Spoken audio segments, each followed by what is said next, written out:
भूर्भुवस्वः तत्सवितुर्वरेण्यं भर्गो देवस्य धीमहि धियो यो नः प्रचोदयात्। ओम त्र्यंबकं यजामहे सुगंधिं पुष्टिवर्धनम् उर्वारुकमिव मृत्योर्मुक्षीयमामृतात्। ओम शांति शांति शांति। सावधानी हति दुर्घटना घटी। यह संधि काल को लोग वैसे गर्दन घुमा लेते हैं, आराम से 3 बार सूर्य देव का मुंह घुमाइएगा 3 बार। संधि काल को लोग बीमारी का काल समझ लेते हैं, लेकिन मेरा सभी से यही निवेदन रहेगा हाथ जोड़ करके कि ये होता कि मैं इस पे ध्यान देना है, और जिस कारण से होता है उस कारण का उल्टा कर देना है।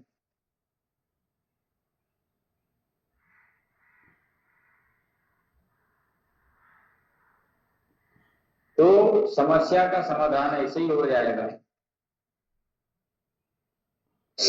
हर मौसम में हमें ध्यान देना है खान पान पर, इसीलिए हमारे ऋषियों ने रिसर्च करके तो बताया था कि यह ऋतु काल है, वर्षा का मौसम जैसे ही गर्मी का मौसम समाप्त होता है, वर्षा का ऋतु आता है, बैक्टीरियल वायरल इन्फेक्शन बहुत ज्यादा बढ़ जाता है सब्जियों में, पत्तेदार सब्जियों खासकर उस पे तो प्रभाव होता है। ये साथ में दूध और दही में भी होता है। तो कम से कम सावन के महीने में तो एकदम स्ट्रिक्ट फॉलो कर लें कि सप्ताह में 2 दिन बड़ी खाना है, 2 दिन चना खाना है। चना से संबंधित जो भी है, बड़ी से संबंधित जो भी है, हम खुला करके रखे हुए सब्जियों को खा सकते हैं, क्योंकि उसमें उतना ज्यादा पानी पूरा निकल चुका होता है। इसीलिए हमारे पूर्वज, और एक टाइम तो सिर्फ अचार के साथ कोई भी चीज खाएं, तो अचार में औषधि मिला रहता है, हींग है, जीरा है, अजवाइन है, सरसों है, ये सब चीजें आपको पुष्टिकारक करेगी और आपके भीतर जो मंदाग्नि है, मंदाग्नि को दूर करेगी। जिसको भी खाने की इच्छा नहीं होती, तो सबसे पहला बात है शरीर विज्ञान कहता है, क्योंकि सब चीज का अलग अलग विज्ञान होता है, मेरा विज्ञान अलग है, शरीर का विज्ञान अलग है, वैसे ही शरीर का विज्ञान कहा जाए। शरीर का विज्ञान ये कहता है बगैर भूख के नहीं खाना है, क्योंकि शरीर बताता है हमें क्या खाना है, क्या नहीं खाना, कब खाना है। तो दोनों पैर खोल करके आगे पीछे करेंगे, ताकत के साथ आगे छोड़ करके रखेंगे, ताकत के साथ अपनी होगी। तो जिनको भी अभी भूख नहीं लगता, तो छोटा सा एकदम 1 चने के आधे के बराबर आप अदरक का टुकड़ा ले लीजिए, सेंधा नमक लगा करके उसको चाटिए, तो चबाइए आधे घंटे पहले भोजन से, तो आपको भूख अच्छी सी लगेगी। आपकी मंदाग्नि को, जठराग्नि को तृप्त करेगा वह। या अचार को एक बार छू करके जीभ में लगा करके चाट लीजिए। जिनको एसिडिटी, अल्सर आदि की समस्या ना हो वो ना करें, वो ना करें। जिसको नहीं है वो बिल्कुल ये कर सकते हैं। क्या कर सकते हैं आप? अचार के साथ, एक समय अचार के साथ खा लें। पत्तेदार सब्जियां तो अभी भूल जाएं, भाजी, जितने भी प्रकार की भाजियां हैं, ऐसे कान पकड़ लो, अभी 1 महीने कम से कम सावन तक तो नहीं खाना भैया, बिल्कुल नहीं खाना, दूध नहीं पीना, ऐसे कान पकड़ लो, गरिष्ठ भोजन नहीं खाना, ऐसे कान पकड़ लो, ठीक। तो ये बहुत सुंदर है। अब ले जाइए, दोनों हाथ अंदर, पैर उठा दीजिए, सब उठा के रोक करके रखिए, सलाबासन, पेट ठीक होगा, कमर ठीक होगी, जंघाएं ठीक होंगी, कोलेस्ट्रॉल का लेवल ठीक होगा। इससे करत करत अभ्यास से धीरे से निकला, फिर पुनः ऊपर जाएंगे।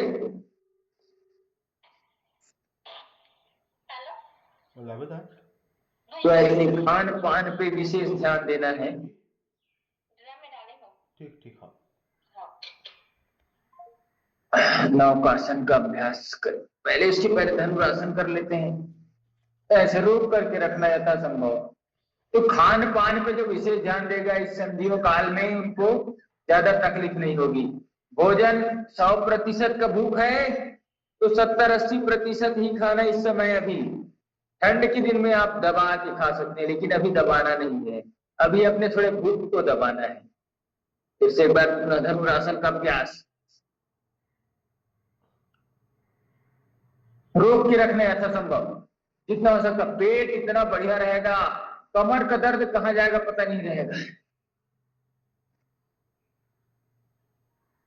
चलिए सावधानी का अभ्यास। अब हम करते हैं भुजंग आसन का अभ्यास। श्वास छोड़ करके रोक के रखना है अभी 10 से 20 सेकेंड। ऊपर गर्दन तान करके, पीछे गर्दन लुढ़का करके। तो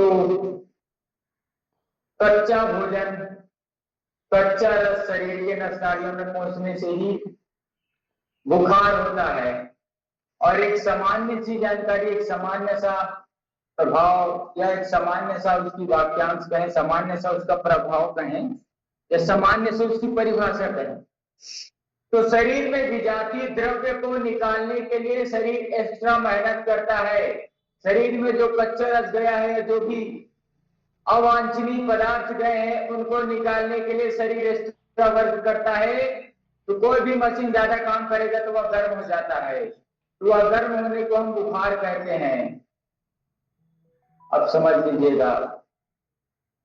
अब बाएं हाथ नीचे, उसके ऊपर दाहिना हाथ, श्वास भरते हुए सांस छोड़ते हुए,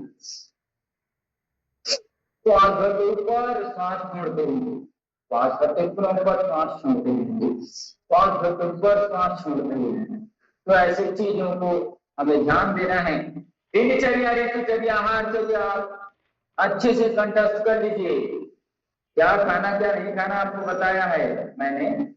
और इस समय तो बिल्कुल भाजी बिल्कुल भी नहीं खाना है। पत्ता गोभी है, गोभी है, गोभी तो कोई भी चीज है, अभी 4 महीने कम से कम भूल जाइए। गोभी समय आएगा तो अब अच्छे से खाइएगा, अभी थोड़ा भूल जाइएगा। अब इसको गति पूर्वक करना है। पैरों को दोनों मारिए ऐसे, अपने हिप को मारिए, मारिए जोरदार। ये आसन नहीं है, ये व्यायाम का एक अलग प्रकार है, एडवांस योग है। मारिए जोरदार, आपके भीतर जो वायु होगी वह निकलेगा। इसीलिए बोलते हैं हमारे पास सब कुछ है।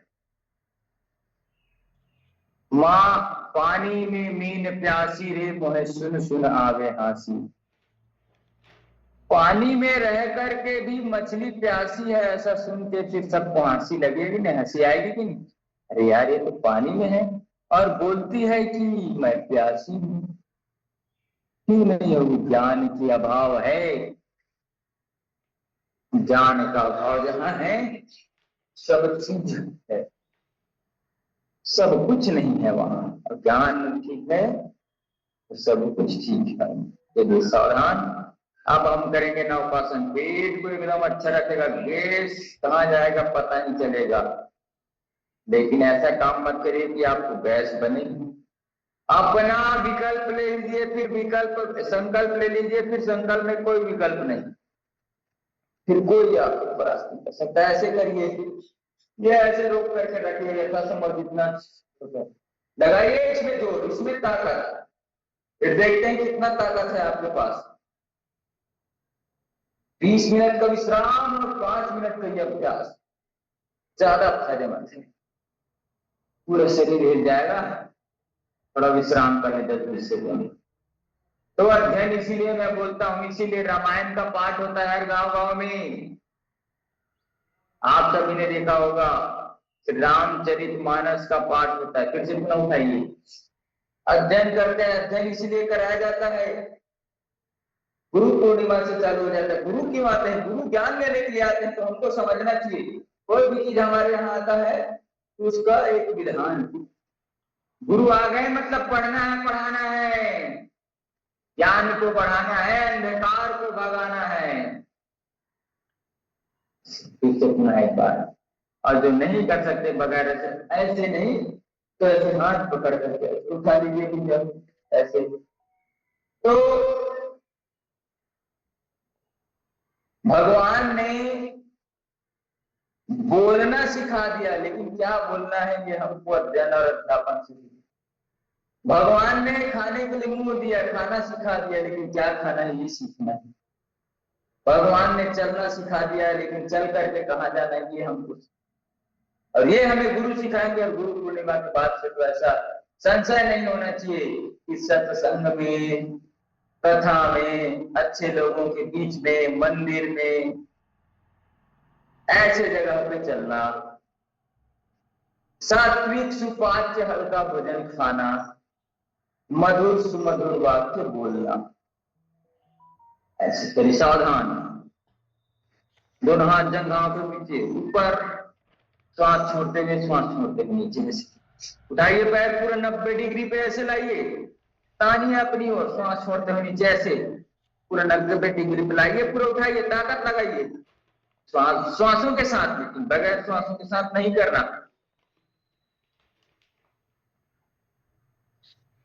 ऐसे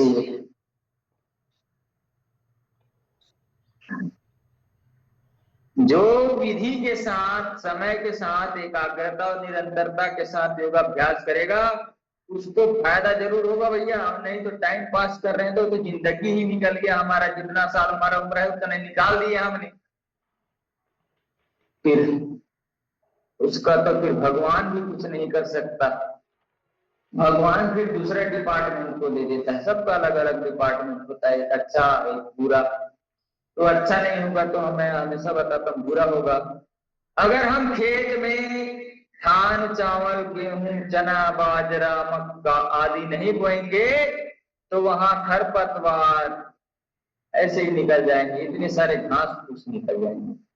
वैसे ही हम अपने विचार को शुद्ध नहीं करेंगे तो गलत विचार ऐसे ही आते रहेंगे। जिनको नकारात्मक विचार आता है, सत्संग सुनिए, भजन करिए, प्रभु का कीर्तन करिए, प्रभु का गुणगान करिए, और हमेशा यही मांगना भगवान से, करता रहूं गुणगान तेरो ऐसा वरदान, करता रहूं गुणगान तेरो ऐसा वरदान। तेरा नाम जपते जपते इस तन से निकले प्राण, करता रहूं गुणगान मुझे दो ऐसा वरदान। भीतर है भगवान चला रहा है प्राण, तेरा नाम ही जपते जपते इस तन से निकले प्राण, करता रहूं गुणगान मुझे दो ऐसा वरदान, करता रहूं गुणगान मुझे दो ऐसा वरदान। सर्वांगासन, गले के सारे रोग, थायराइड के रोग, सर के रोग, बाल झड़ना आदि सब पूरे शरीर को पुष्टिकारक करेगा। सीधे उठा करके 90 डिग्री पे अपने शरीर को रखना। शीर्षासन का विकल्प है, इतना आसन आसान है। शीर्षासन में सर नीचे पैर ऊपर रहता है और इसमें कंधे के समान करेंगे तो पूरा शीर्षासन का लाभ मिल जाता है। दोनों पैर पीछे झुका देंगे, हलासन हो जाएगा। कान के रेप ठीक हो जाएंगे, आपके कंधे, कमर, घुटने, कंधे बढ़िया हो जाएंगे। कान सुनाई नहीं देता तो करिए कर्ण पीड़ासन का अभ्यास करिए, अभ्यास करिए, आपको लाभ ही लाभ होगा। बस विधि और निषेध याद रख लेना, किसको करना है किसको नहीं करना है ये याद रख लेना। जिसको ज्यादा कमर में तकलीफ हो ज्यादा ना उठाए, जिसको घुटने आदि में तकलीफ हो, पैर ऊपर उठाने में तकलीफ हो ना करें, ये देख लेंगे। दोनों एड़ी को पकड़ करके ऐसे उठा लेंगे।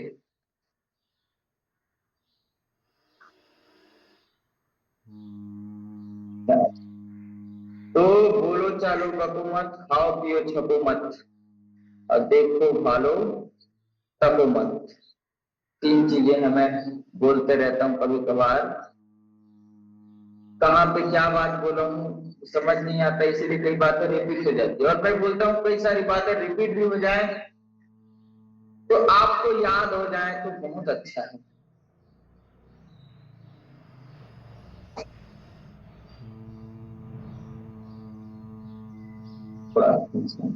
दोनों पैर में, दोनों हाथ सीधे, एक तरफ पैर दूसरी तरफ गर्दन, फिर एक तरफ पैर दूसरी तरफ गर्दन करते हुए अभ्यास करें। आराम आराम से कमर के लिए, पेट के लिए, संपूर्ण अंग के लिए रोज अभ्यास करना। अगर कोई कुछ नहीं कर सकता, समय नहीं है, तो 5 मिनट निकाल करके सूक्ष्म अभ्यास जरूर करना चाहिए। सूक्ष्म अभ्यास से सारी नस नाड़ियां खुल जाती हैं, 72,000 नाड़ियां जो हैं वह खुल जाएंगी, एक्टिव हो जाएंगी, जागृत हो जाएंगी, और आपके शरीर के एक एक अंग एक्टिव जागृत हो गए तो आप जागृत हो गए, ये समझिए। कभी भी उठना है सीधे नहीं उठना है, बाएं या दाएं करवट लेकर के उठना है। प्रातः काल उठने के बाद बाएं करवट उठने के बाद थोड़ा देर लेटना है, क्योंकि शरीर में रक्त संचरण एक जगह हो जा रहता है।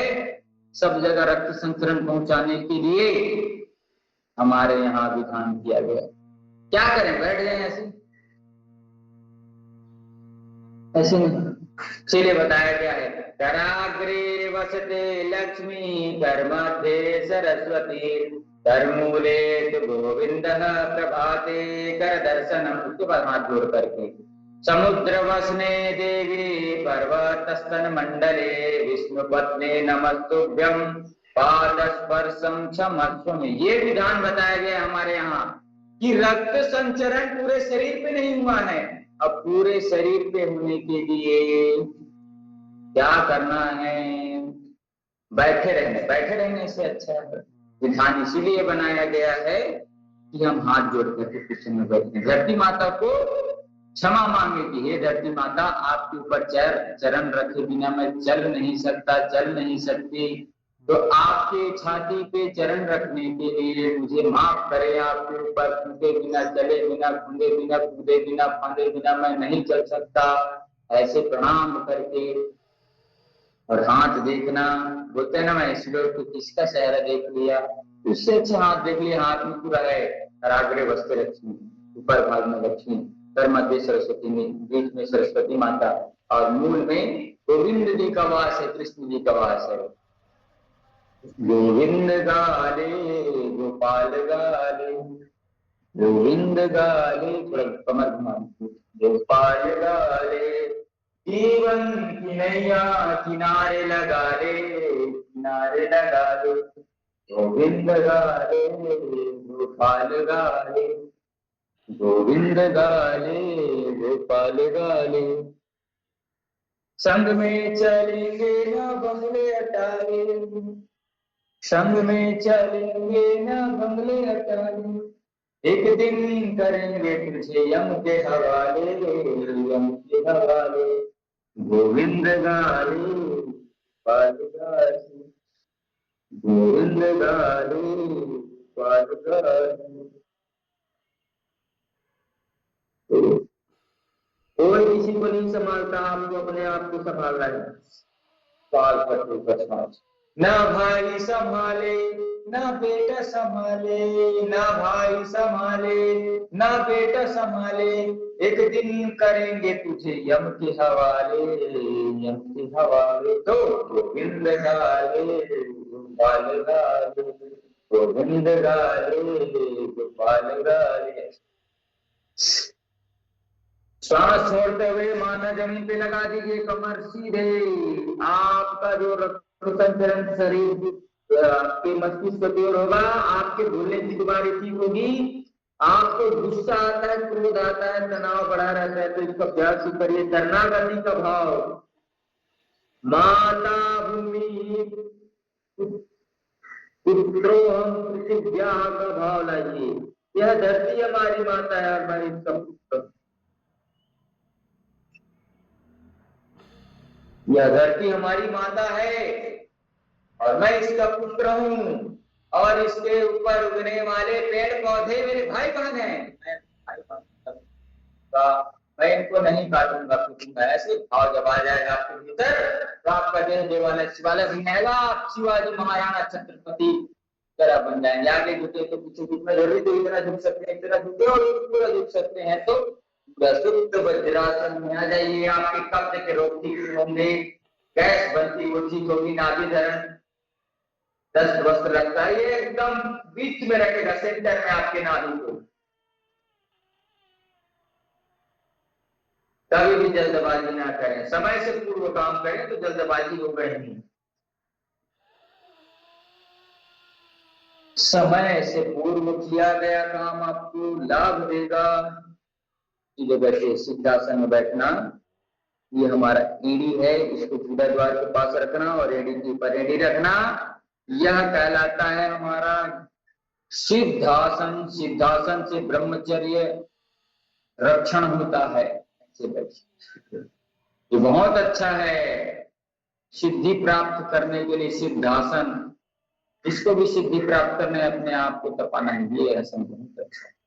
कमर सीधे रख करके नासिका से श्वास फेफड़े पे भरना है, धीरे से श्वास छोड़ देना है। नासिका से श्वास भरना है, धीरे से श्वास। चलिए बाकी अभ्यास आप बाद में करिएगा, विषय की ओर आगे बढ़ेंगे। 3 बार भ्रामरी कर लेते हैं और उसके बाद ध्यान का अभ्यास कर लेते हैं, फिर आगे उससे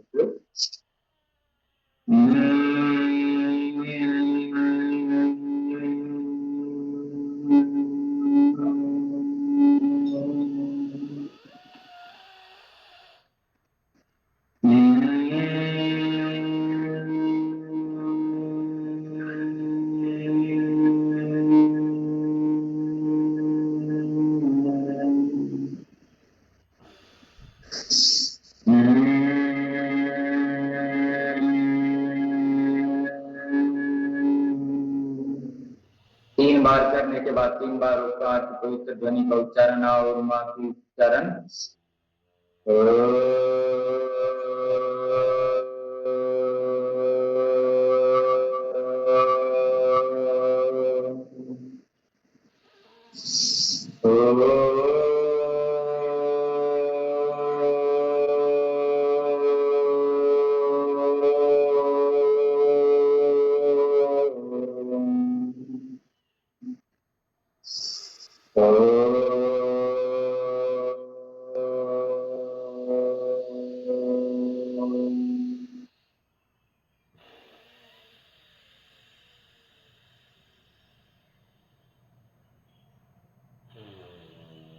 मौन हो जाइएगा, मौन रहते रहते आंख बंद करके थोड़ी देर बैठिएगा।